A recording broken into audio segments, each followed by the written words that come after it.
Bonjour à tous et bienvenue à Catch Club. On se retrouve pour un nouvel épisode des 5 news WWE de la semaine, avec des news concernant Braun Strowman, John Cena ou encore Seth Rollins. Mais commençons d'abord avec Dolph Ziggler. Comme vous l'avez remarqué, Dolph Ziggler était absent lors du dernier épisode de Raw le lendemain des Survivor Series. La raison de son absence est une blessure mineure au pied. Selon le journaliste Dave Meltzer, Ziggler est légèrement blessé, mais il devrait seulement rater une semaine de travail. Les officiels avaient peur qu'il ait le pied cassé, mais au final ce n'est pas le cas. Il va être examiné par les médecins de la fédération ce samedi, et il devrait être présent à Starrcade. Si les médecins lui donnent le feu vert, il est même possible qu'il participe à Starrcade. Quoi qu'il en soit, il devrait être de retour rapidement à Raw. Comme vous avez pu le constater, Alexa Bliss n'a pas lutté lors des Survivor Series, ni depuis.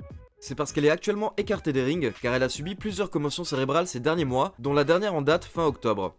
La WWE ne souhaite donc pas prendre de risques avec Bliss, et la fédération souhaite éviter de la faire catcher pour le moment. C'est pourquoi Alexa Bliss était la capitaine de l'équipe féminine de Raw pour les Survivor Series.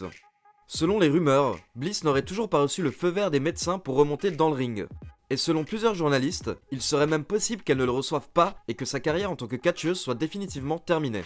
Mais pour le moment, nous n'avons aucune information officielle de la part de la WWE sur le sujet. Son travail au micro serait très apprécié par les officiels, qui penseraient même à lui donner le rôle de General Manager de Raw après Baron Corbin, afin de la garder à l'écran sans qu'elle doive lutter, à la manière de Paige. Lors de Raw, Strowman s'est fait attaquer par Corbin, McIntyre et Lashley. Les trois lutteurs ont attaqué le coude de Strowman, et les commentateurs ont annoncé que Strowman avait le coude brisé suite à cette agression. En réalité, cet angle a été mis en place pour expliquer l'absence de Strowman. En effet, le géant souffre réellement d'un problème au coude depuis quelques temps maintenant. Il a des débris d'os au niveau du coude depuis plusieurs mois, ce qui nécessite une opération afin de retirer ces débris. La WWE a confirmé que Strowman allait subir une opération, mais n'a pas communiqué la date. Pour le moment, les médecins ne peuvent pas confirmer qu'il sera prêt à temps pour TLC, car ils connaîtront exactement l'étendue des dégâts lors de l'opération. Mais il est donc potentiellement possible que Strowman rate TLC et donc son match face à Baron Corbin s'il n'est pas remis à temps.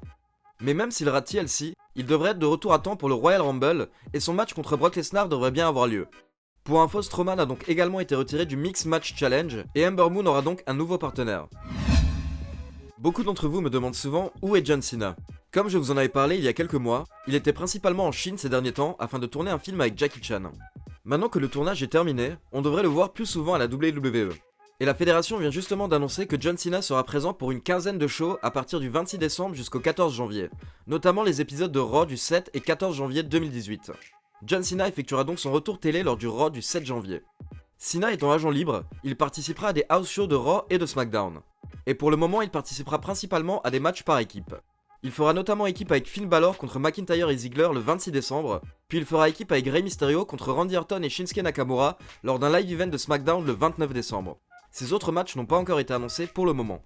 On devrait voir Cena de plus en plus souvent début 2019, afin qu'il puisse commencer à préparer son match pour WrestleMania 35.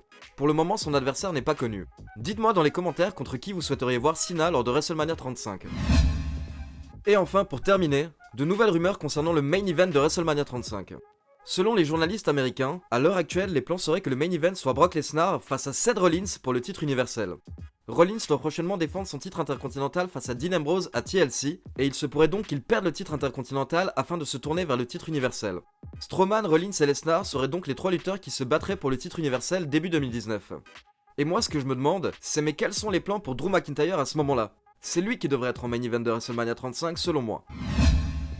Alors pour info, demain je vous prépare le premier numéro des news hors WWE, où je parlerai de ce qui se passe dans le reste de l'univers catch, avec notamment un lutteur suspendu à vie suite à une agression, l'acteur David Arquette qui a subi une grosse blessure lors d'un deathmatch la semaine dernière, ou encore la création d'une nouvelle fédération par Cody Rhodes, les Young Bucks, Chris Jericho et Jim Ross.